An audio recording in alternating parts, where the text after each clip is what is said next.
So that would be my next question to you. What is your plan to support the small businesses of the 5th District, particularly as we head into this serious economic downturn? I think I'm first, Sally, is that right? Yes, that's right. Listen, the 5th District is home to an incredible number of what's called micro businesses, either sole proprietorships or businesses that have 1 or 2 employees. And unfortunately, these are going to be the most challenging businesses to keep open during this time period. Obviously, some of the bills that have passed the House of Representatives, whether that's PPP or the extension of unemployment benefits, these are things that we need to consider keeping on the table probably through the end of the year. I'm not saying that's definitively like the bill I would support, but that seems like about the right time frame to me. We just don't know a lot about what's going to happen in this second wave. It's obvious when we open back up, there's going to be a higher infection rate. If we have the testing and the tracing to keep that under wraps, that means that some of these more small businesses can keep going. We ought to consider if there's a way that we can lower the cost of capital to some of these businesses at the federal level. I don't know if that's ever been done like at scale, to be honest with you, but is there a way to think about that for a little relief on the payment to keep your business, to pay the mortgage on your business, for example? That seems like to me a really smart idea, particularly because the federal rate of capital, cost of capital is extremely low right now. The other thing we can think about in the short term and potentially in the long term as well is that with this low rate of cost of capital, we can do a lot of infrastructure building right now. We can make it sure that our businesses in the 5th District here have access to high quality, affordable internet at their house, which again has an impact on all sorts of sectors like education and healthcare. So now is the time to think about the crisis as a way to rebuild America, to keep our small businesses open as much as possible with some of these things like PPE. But let's make sure we have a plan here so that when we get through this, that we have the infrastructure that will make us, keep us a world-class nation. Thanks very much, RD. John, you would be next. Thank you, Sally. Clearly we have to restart smart, restart this economy without rekindling the virus.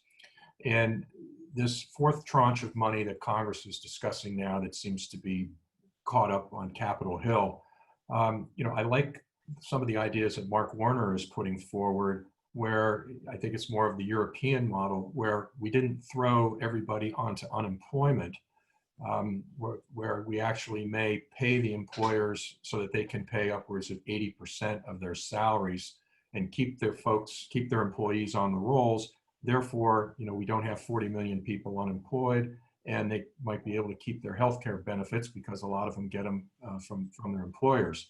Being able to do that now after we have kind of started in a different direction will probably prove to be pretty difficult, but I think it's possible.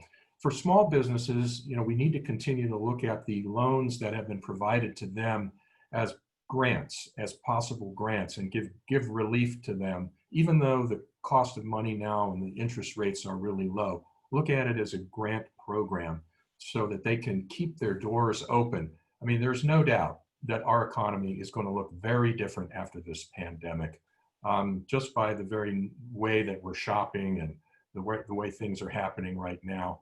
I agree with RD. We have the opportunity to create 5th District jobs through infrastructure programs, to include, and those would be green jobs and green technology used in our roads, bridges, tunnels, and waterways. And also broadband, rural broadband. We can create jobs that way.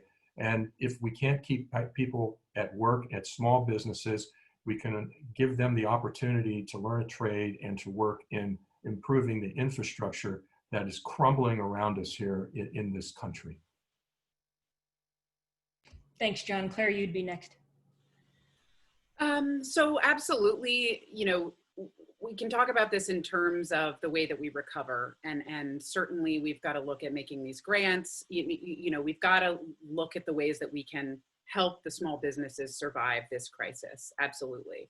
But I think this question brings up an issue that is really foundational to being a congressional representative, which is, as a member of Congress, you're operating on a federal level. And how do you make change for your district when you're voting on legislation that impacts the entire district or the entire country, right? And I think that the complexities of the partnership between federal and state governments is cannot be under explained. I mean, it is a very complicated relationship to provide grants through through the infrastructure of the state governments, with all of them having different applications and different institutions for the way that they do things. It is absolutely critical that that the federal government continue and increase grants programs to start and keep small businesses afloat. I think that this is a perfect place to talk about that partnership, because I've learned so much about the way federal funds sort of partner at a local level when we're talking about rehabilitation, women's rights, all these things. So I think partnering the federal government. I think we have to talk about healthcare here. I mean, Cameron says this all this time: decoupling employment from healthcare. Take the burden of healthcare off the small business. We have got to enable the small business. I mean, this is what's killing Roger's business. The same guy right down the road. He can't offer the healthcare he needs for the mechanic who's been with him for 20 years. So we've got to look at healthcare and providing viable healthcare, quality healthcare for every American, and take that burden off of our small businesses as well. Thanks, Claire. Cameron, you can finish. Sure. I appreciate, Claire, you raising that part about employment and health insurance, and I'll start there because, you know, to my knowledge, I don't know any other candidates or legislators who are talking about legislatively decoupling employment and health insurance. But what I know is that in this moment of our history, as John gave the stat, more than 40 million folks have lost their jobs, about 30 million or so have lost their health insurance. And what that's going to do is it's going to, yes, push some people toward Medicaid, but also it's just going to create a crisis of access for others. And so I think it's a critical time for us, in combination with a public health insurance option that's available to everybody, to also get people off of that original sin of healthcare, which was that employer-sponsored insurance, just a vestige of World War II.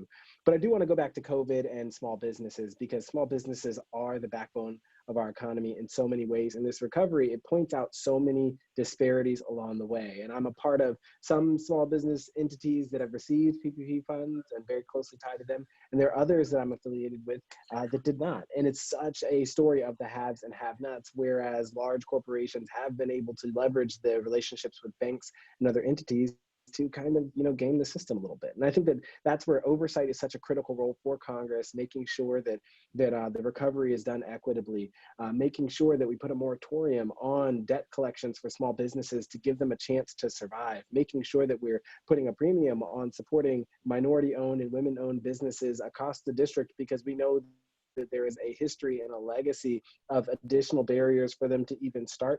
And so it's important for us to keep those afloat. That's progress for our society. So those are some of the really key ingredients to me. It's making sure that this recovery is done equitably and making sure that we're supporting our small businesses along the way. Of course, you know, funding through PPP, and Roger Dean mentioned, you know, not necessarily knowing precisely what he'd support. I think we're all in the position where we won't be there until January of 2021. So we'll see what we're on the hook for when we arrive in Washington, but it is critical for us to do it right.